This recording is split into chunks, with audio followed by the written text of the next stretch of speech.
Of all the infinite species I have created among the endless multiverse, humanity stands out. Each and every creation is unique and wondrous, none more so than humanity. Each has prospered, many have long since fallen, but not humanity. They were my first hyper-intelligent creation, a test to see what such a species would be capable of. The feats such a species could achieve were beyond my wildest of dreams. It took them only 300,000 years to conquer their planet, 1,000 more to take over their star cluster, 1,000 more to take their galaxy.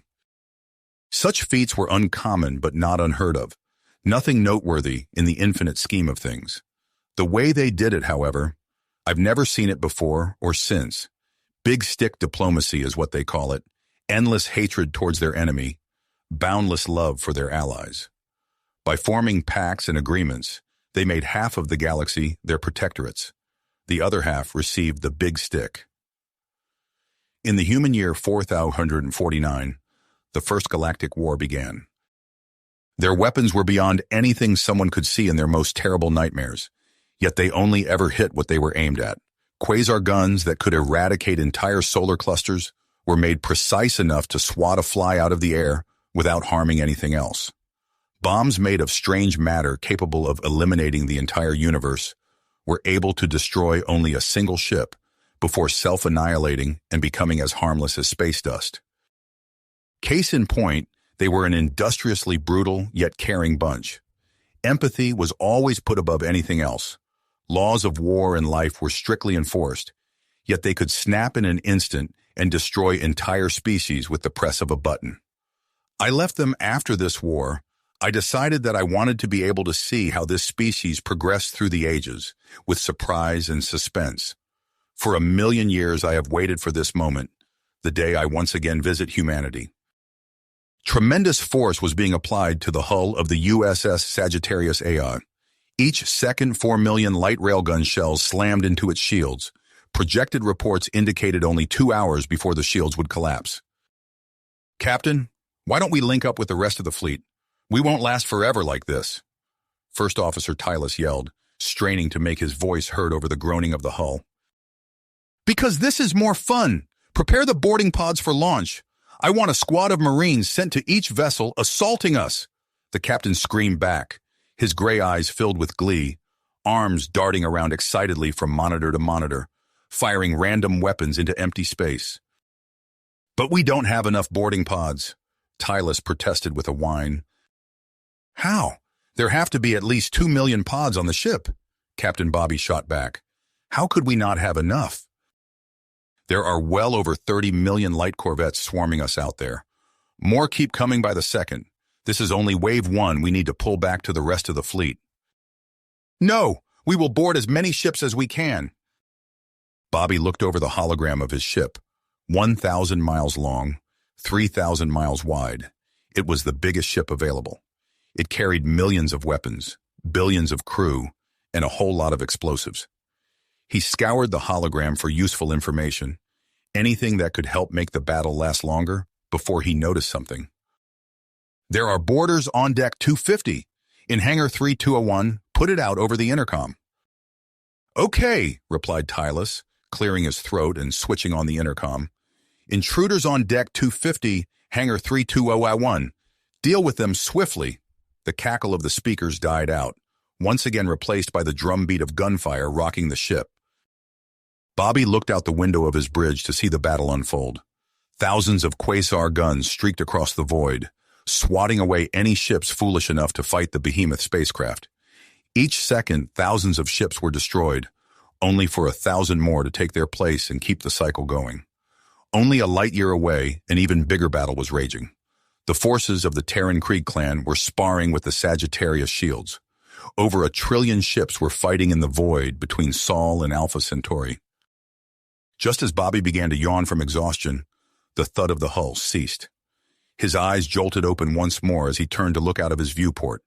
Then suddenly the power went out completely, before coming back on once more seconds later. "Hey, Tylus, what was that?" "I have no idea, but everyone stopped shooting." "What? Why?" "Something big is tearing into space-time right here. Sensors are picking up a major extra-dimensional anomaly. I think I can see it. Purple mist and exotic particles streamed into an uninhabited area of space-time near the Sagittarius. Gargantuan streaks of warp lightning filled the void as a great rip formed between the higher dimensions and the area around them. This thing is a Class 10. Nothing entering our space has ever been above a Class 7. What is that supposed to mean? This thing is from the highest existing dimension. It is for all intents and purposes all-powerful. Good God! God might not be far off. When I visited once again, I was shocked to see a human fleet awaiting me on the other side. They appeared to have been fighting a great battle right before I had arrived. By once again partially unleashing my omniscience, I deduced that I was right. Surprisingly, however, I was confused. They were not fighting over anything, nor were they fighting with any regard to their own survival. Even more shocking, a battle multitudes bigger in scope was raging on, just a light year from me. Human ships were trading blows with human ships, but I detected no deaths. Every second, billions of ships were annihilated. Trillions of humans should have been dying. Even when scouring the consciousness of this entire universe, I detected not a single human death. The ships around me seemed to come out of their trance. They quickly organized into a singular fleet around a truly magnificent ship. They began to move away from me, while also training as many weapons as possible on me. Were this any other species, I wouldn't have even batted an eye towards these weapons. But something about these guns unsettled me. It soon dawned on me that these weapons were ninth-dimensional hypersiphons, channeling entire universes of energy from the infinite stores of ninth-dimensional space, warping it around and through a black hole, and turning it into a beam that could rip through anything less than God. Luckily for me, that just so happens to be me. Then I decided to contact them everywhere. All their devices, connections, brains, consciousnesses. I said few words, but they didn't seem to get the message. Hello, my creation, it is me. I could sense that most of humanity thought of this as a mundane hack on communication servers, before the video feeds of me floating in space reached them. Needless to say, the image of a star-sized human figure floating in space, moving and glowing bright with raw energy, changed the minds of many a human. Mere seconds later, all the light in the universe was blotted out by ships jumping in to view me. I could sense, however, communications were being jammed. The great mass of ships began to part. In their place came a ship of truly gargantuan proportions. The ship they called the Seventh Seal began to bear down upon me. I was shocked to hear the communication in the 10th dimensional space. Entity, state your intentions or be destroyed. I need not do as you say. Very well, but I warned you. A weapon I had not yet seen fired upon me. A great wave of pain washed over me, a sensation I have never felt in all my infinite years of existence. Luckily for me, being all-powerful and all, it didn't kill me, and I quickly disabled the weapon through my will. Do not try that again, or I will do more than shut down your weapons, human. State your intentions, then. To observe my greatest creation, as of now I have observed nothing but hostility. Why should I believe you? Get the hell out of here. Then I felt a great force being applied to me, as if I was being dragged out of this universe forcefully, by some power I couldn't overcome. I was sent back through my rift from where I came, and I was for the first time astonished. I was all-powerful, all-knowing, and yet they still managed to evict my first form from their space. They must not know I'm omnipresent because they couldn't truly evict me. I willed myself back into their universe. I warned you. I cast destruction incarnate towards their entire fleet. All their countless ships were destroyed in an instant. I then went directly to Earth. Once again, I was astonished by the lack of any death. I opened up all barriers to my intellect. I needed to know. That's when I realized humanity has reached its full stage 10 potential. Their consciousness exists alongside me in the 10th dimension.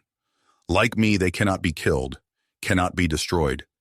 This was not my doing, yet they had somehow made themselves able to uplift themselves to higher planes, while still living in the 3rd dimension. Bobby, what happened? Asked Bobby's father. I think God just destroyed my ship, he responded. How did he do that? Look at your neuronews. His father's face turned from humored to stoic very swiftly. His mouth opened slightly as he muttered a single word. Huh, he collected his thoughts before saying, I'll join you in your next battle. I want to see this myself. Awesome, Bobby yelled as he stepped back into the Conchio tube. His mind was transferred back into another ship. This one is slightly smaller, but in the same area. He looked up at the impressive figure. For all intents and purposes, it looked just like him. Human in all ways, but power and size. Once again, the massive ships returned around me, this time communicating with me freely.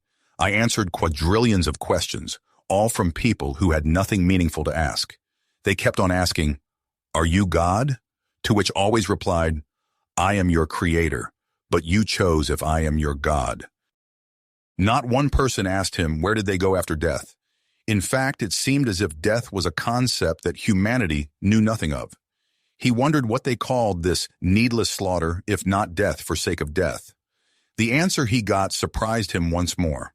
This war was a birthday party. Every child born on this day was offered a free day of battle. They were given ships to command, and all their friends could come along with them. This battle was simply a massive party. No one died, no one was injured. This entire battle of trillions upon trillions of ships was for children's amusement. Not just that, these were real ships, made of real matter. The humans, however, seemed to never run out. I once again opened myself up and found that they extracted matter from higher, infinite dimensions, and the multiverse itself.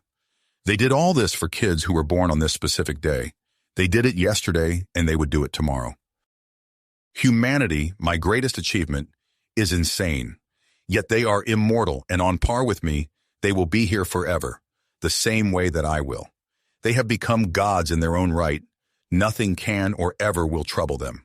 For they are eternal. They have reached untold heights and untold lows.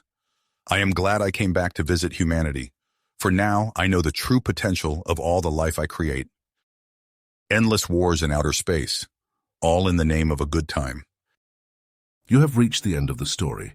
If you enjoyed this story and want to support us, please leave a like and subscribe to our channel. And for every comment that says 88, I will heart every single one of them. Thank you for your time.